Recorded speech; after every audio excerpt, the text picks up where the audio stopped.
अजूनही जर आपण आपला फार्मर आयडी हा तयार केलेला नसेल, आपण आपली नोंदणी यामध्ये केलेली नसेल, तर आजच आपल्या जवळील CSC सेंटरमध्ये जाऊन किंवा स्वतः इथे फार्मर हे ऑप्शन निवडून यामध्ये आपण आपली नोंदणी यामध्ये करून घ्या। जर आपण आपली नोंदणी यामध्ये केली नाही तर नैसर्गिक आपत्ती, शेती पिके नुकसानीची जी काही मदत आहे ही मदत आपणास इथून पुढे मिळणार नाही। तशा प्रकारचा शासन निर्णय हा निर्गमित करण्यात आलेला आहे। तर मित्रांनो, आपण जाऊया थेट शासन निर्णयाकडे।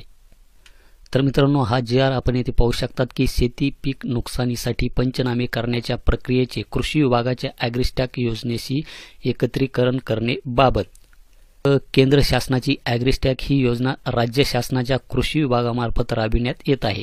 कृषी विभागाच्या विविध योजनांचा लाभ जलद व परिणामकारकपणे शेतकऱ्यांना मिळण्यासाठी ॲग्रिस्टॅक योजनेअंतर्गत शेतकरी ओळखपत्र क्रमांक फार्मर आयडी बंधनकारक करण्यात आले आहे।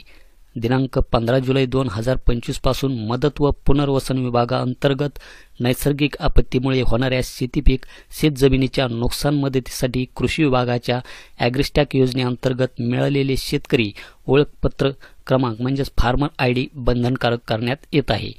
शेतीपीक नुकसान मदतीसाठी प्रचलित पद्धतीने पंचनामे करताना त्यामध्ये एक रकाना शेतकरी ओळखपत्र क्रमांक म्हणजेच फार्मर आयडीसाठी ठेवण्यात यावा।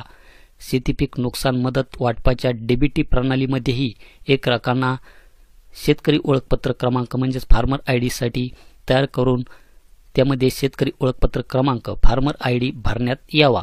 टप्प्याटप्प्याने ई पंचनामा राज्यात सुरू करताना पंचनाम्यामध्ये शेतकरी ओळखपत्र क्रमांक म्हणजेच फार्मर आयडी असणे बंधनकारक राहील। सदर शासन निर्णय आपण येथे पाहू शकता। मित्रांनो, नैसर्गिक आपत्तीमुळे आपल्या शेती पिकाचे जर काही नुकसान झाले तर त्यासाठी आता फार्मर आयडी असणे हा आवश्यक आहे। तर आपण शासन निर्णय हा बघितलेलाच आहे। तर मित्रांनो, भेटूया अशाच एका नवीन व्हिडिओ नवीन अपडेटमध्ये। धन्यवाद।